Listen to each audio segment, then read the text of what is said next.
Hello, Flutie friends. Welcome back to my channel. Today we're diving into the most essential yet often overlooked aspects of flute playing, which are long tones, specifically focusing on how they can improve your intonation. Now, long tones can do a lot of things for your playing, but today we are strictly going to focus on intonation. So if you've ever struggled with staying in tune, especially in an ensemble setting, this video is for you. Let's get started. First, let's talk about why long tones are so important. Long tones help you develop control over your air, tone quality, and embouchure. And when we add a focus on intonation, we're training our ears to hear the subtle pitch adjustments and teaching our muscles to respond accordingly. Consistent long tone practice is the foundation of a great sound and stable intonation. So I cannot stress this enough. It is important that you're doing this regularly, if not every single time you practice. So before we start playing, let's set ourselves up for success.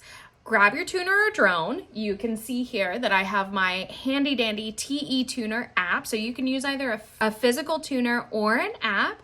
And I personally love using drones because they give me a steady reference pitch to blend with. Also, find a quiet place where you can really focus on listening. It is so important that you're going to be able to listen because we are going to be listening intently to what's going on. And of course, warm up your body and hands so that you're ready to play. Here's a simple long tone exercise to begin. Let's start on a comfortable G or A in the middle register. We're gonna play a long, steady tone for 8 to 10 seconds. So this is gonna take a lot of air. We're gonna focus on a steady airstream, consistent tone quality, right? And listening for pitch stability. So let's do one together. I'm gonna use the drone on A.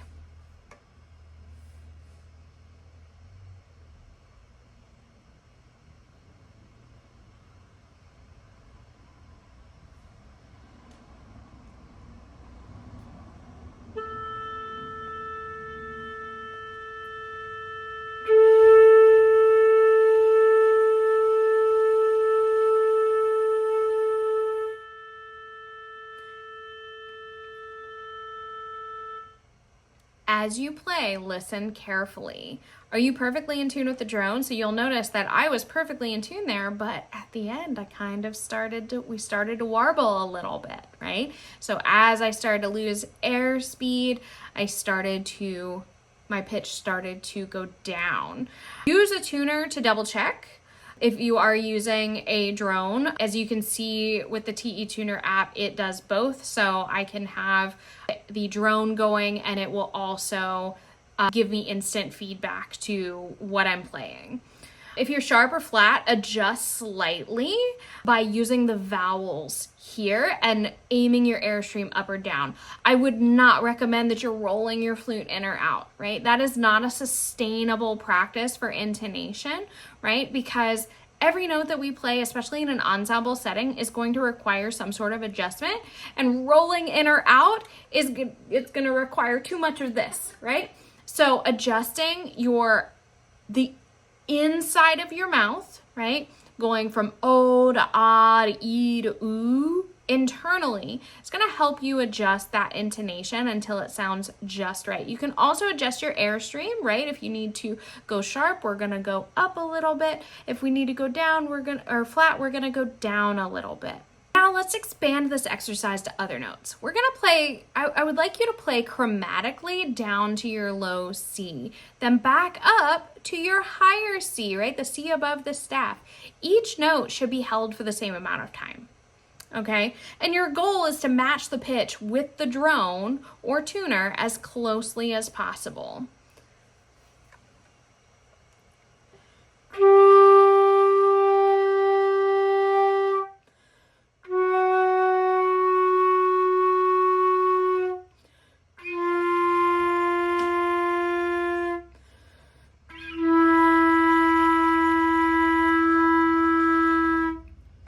See how my pitch is changing and I'm adjusting over time using my airstream angle as well as the vowel shape here.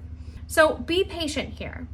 Some notes like low C or high F sharp may feel more challenging than others. The goal is not perfection right away. You're not going to be perfect right away. As a matter of fact, you're probably never going to be perfect, right? The flute is one of the hardest instruments to play in tune aside from the piccolo. But we're looking for consistency, because the more consistently you work on this, the more your ears are going to know what sounds correct, okay?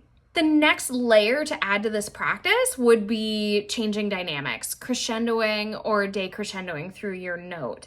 A common mistake is letting the pitch rise as you get louder or letting the pitch drop as you get quieter. So play your long tones with gradual dynamic shifts, right? After you feel pretty good about just playing your long tones with a consistent dynamic, try working on it with a crescendo or a decrescendo and focus in on making sure that that pitch does not change. Then once you're comfortable with those dynamics, you can try adding vibrato, right? Keep the pitch steady, but let the vibrato flow naturally without distorting the intonation. Finally, a more advanced practice would be working on intervals and working on tuning intervals. We're going to start with octaves, for example, low D to middle D. Listen carefully to make sure that the notes are perfectly in tune. You can also practice fifths or thirds with a drone and really start to hear what's going on in those intervals.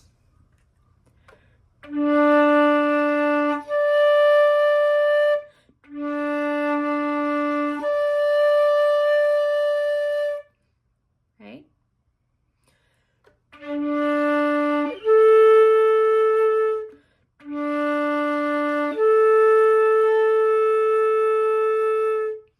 Notice how I'm going a little bit flat on my A, on my fifth.